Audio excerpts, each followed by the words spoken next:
Welcome to Exit 425. My name is Steve Ray. Josh Glover was last interviewed on Exit 425 as part of the municipal election focus, and in particular focus on the trustees who are responsible for the extremely large budgets that power our boards of education. Josh was elected and then shortly into the second year of his mandate was banned from most functions ordinarily associated with a school board trustee, attending meetings, committee meetings, school council meetings, basically anything except passing on concerns of parents and families, and even then, through the board director or chair of trustees, Kevin McKenzie. The reason for the censure? Breaching the code of conduct. On January 23rd and reported in the Peterborough Examiner on January 25th, Glover was censured through to November 2025. And then on March 26th, it was extended for further breaches until the end of his term as trustee in November 2025. Josh joins us today, hopefully without breaching his censure anymore, to explain why he is now running for a National Council of Catholic Trustees and a few other thoughts about what is going on. Josh Glover, thank you for meeting me at Exit 425. Thank you, Steve. I was on my way home to Exit 432, and I thought I'd stop by and chat and get reacquainted with your listenership. Well done. Josh, I like to say to guys at the grocery store with large bouquets of flowers, what did you do? But alas, I can't without leading you to breach the terms of your censure. What does this mean for the people of Clarington who elected you to represent them on the Board of Trustees? Can you still serve the constituents who elected you as a trustee in terms of dealing with issues concerning their children's education? Yes. Firstly, a point of information. My term as trustee ends in the year 2026, and the sanctions preventing me from attending board meetings run until the year 2025. Therefore, I will be back at the board. And I do empathize with the Claringtonians, Steve, who feel disenfranchised and left in the dark. They don't want a bouquet of flowers, they want a bouquet of answers. However, my freedom to provide those answers is restricted. But Claringtonians ought to know this. They ought to know that I have a clean conscience and a hopeful spirit, that I sit here in the dark with them. We are in this together. I will never retreat and never surrender. Inspiration can be found throughout Clarington's history. Take Kingston Road, for example. Kingston Road was opened in 1817, and it connected Kingston with York, which is Toronto, modern-day Toronto.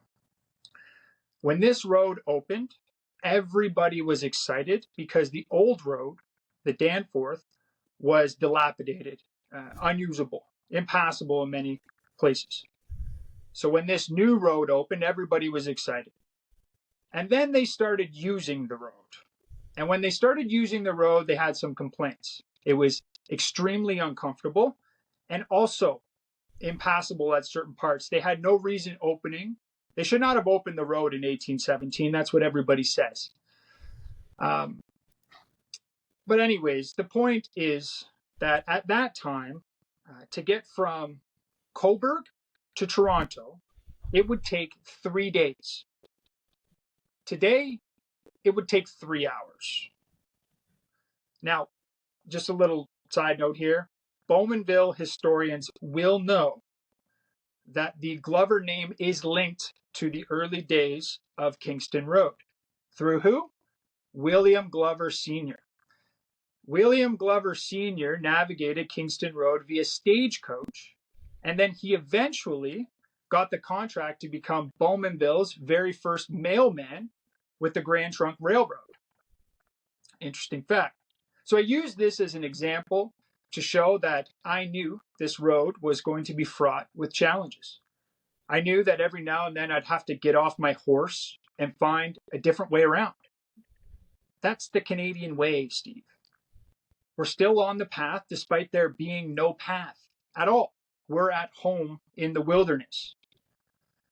And these roads don't make themselves. They take time, effort, and perseverance. Even today, look at Highway 2 and Durham Road 57. That road has been under construction for longer than I have been a trustee. Okay? So they're still working on it. It takes time to do this. If it takes that amount of time to fix a road, how long does it take to do anything in the education sector, right? These things take time. Claringtonians know this too, by the way. And that's why they elected me, a young guy, as a long-term investment in their political interests. And in my opinion, that was intelligent voting by the people of Clarington in 2022. So, of course, Steve, I will be dealing with issues.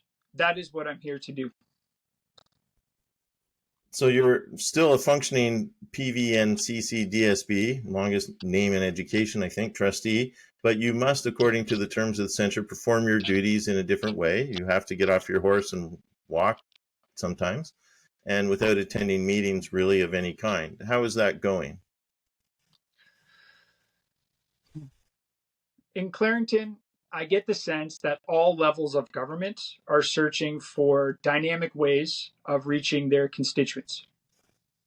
The Metro land cutbacks last year, 60% of their workforce was cut back, and that resulted in Clarington losing its printed newspaper, the Clarington This Week.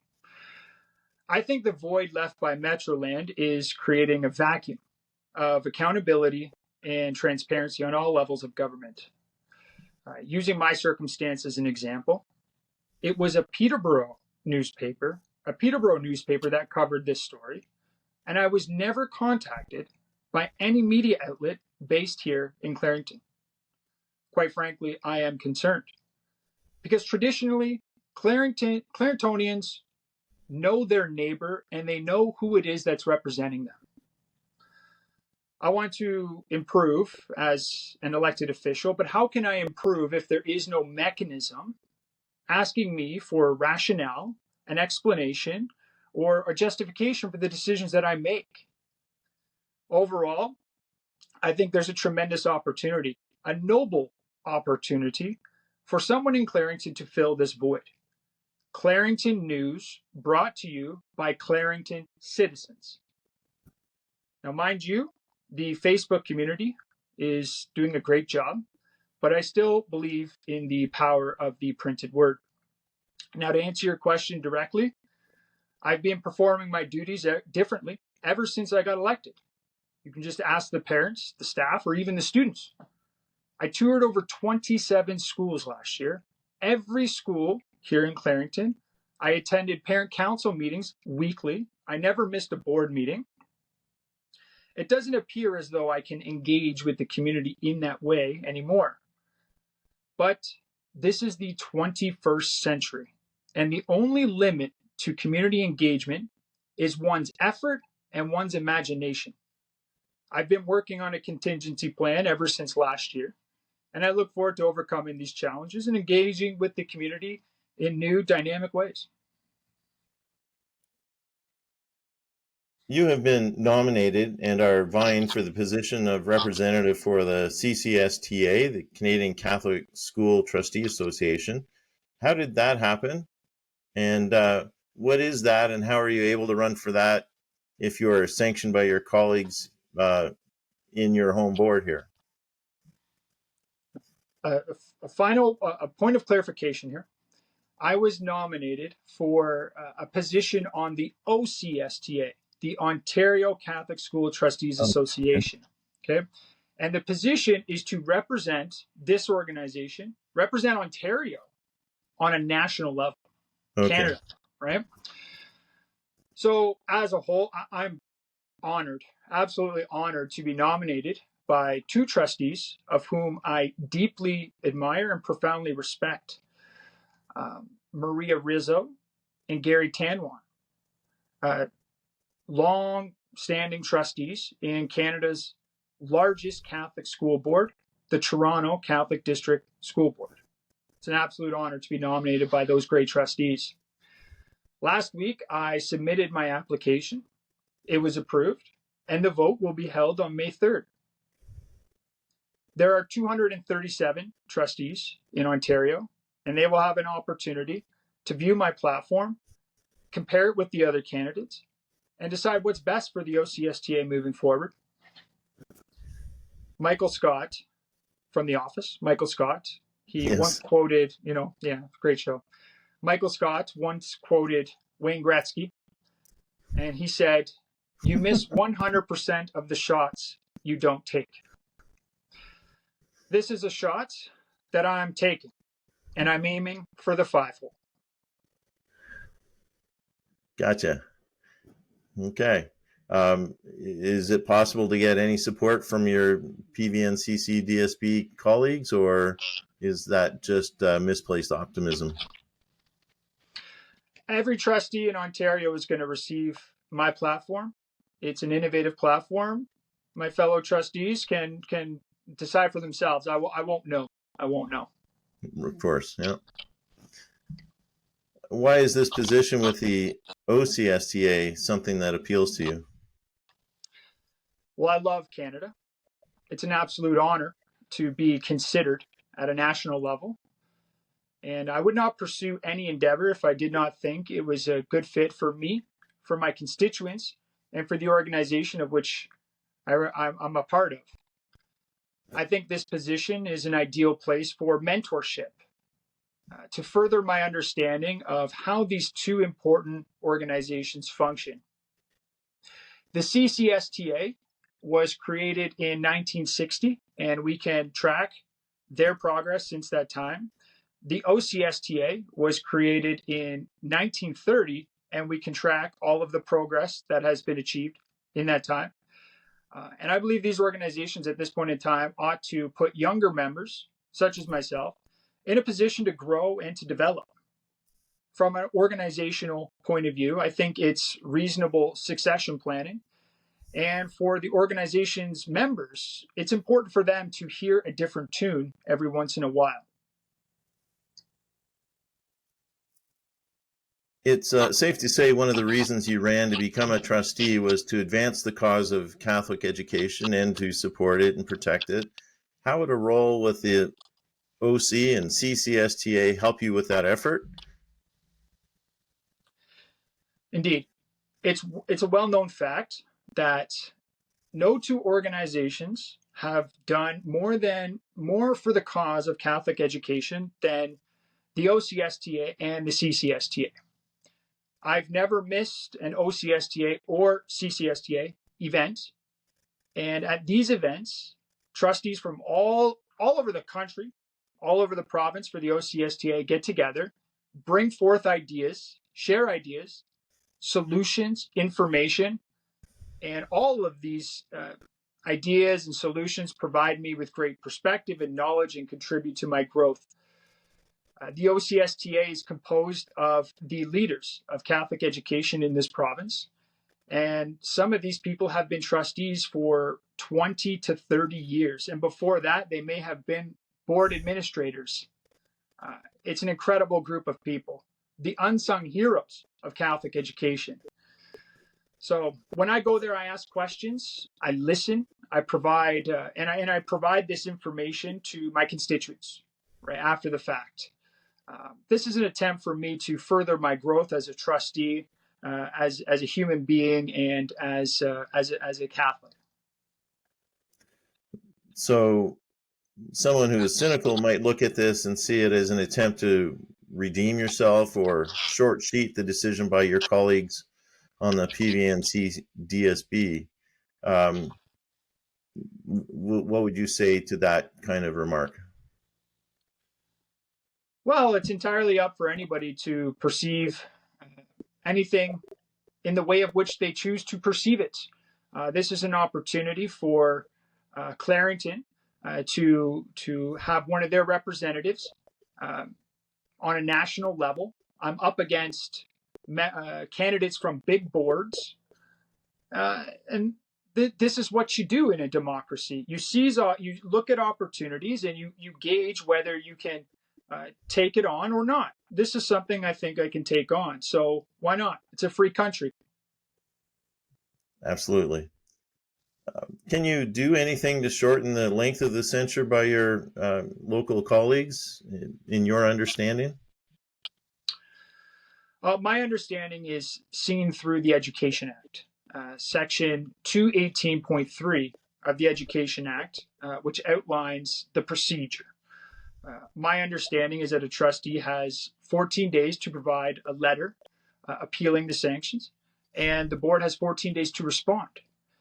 Now, after the decision is made final, a trustee can bring this case to divisional court and pursue a judicial review. Within that mechanism there, a court judge could overturn the board's decision. A legal process is very expensive. It's a very expensive process, not only for me, but for all parties involved. And fundamentally, I believe that all resources should be directed towards the moral imperative, the academic achievement of our students. So as mentioned earlier, I cannot speak any further on that issue. The board chairperson, Kevin McKenzie, may be able to help any members of the public who have further questions, and they can reach out to him. But as for me, God is my witness. He called, I answered. Thank you. Thank you, Josh Glover, for meeting me here at Exit 425 to talk about this issue and why you're seeking this position with OCSTA and ultimately the CCSTA to promote Catholic education and to develop as a trustee and hopefully enhance your role as the trustee in the future. How can people reach you to raise a concern or question they have about school or the PVNCCDSB? Absolutely. The PVNCCDSB has one of the best websites that the constituents can use. All of my contact information is there. My email, my phone number, I'm available all the time. So people can find that information on there and pursue inquiries accordingly. Awesome. Thank you so much. For those who are watching or listening, thank you for listening or watching to this episode of Exit 425. I'm looking at a very pixelated screen of Josh Glover, but I'm hoping that in production that image will be much better than it is. Please like and subscribe on your favorite podcast platform and on YouTube. Our mission is to provide substantial information and education that goes where you want because it's where we live. Exit 425 is a production of Studio 38 Audio, copyright 2024. My name is Steve Ray. If you have questions or would like more information about Exit 425, join our Exit 425 Facebook group, like the Facebook page, check out Instagram, Medium, LinkedIn, X, and TikTok, or email me at exit425401@gmail.com. Check out the Explain It Like I'm 7 Facebook page and series of podcasts and social media for how civics works or civics for adults. Thank you for watching and listening to this. This is Exit 425. It's where we live.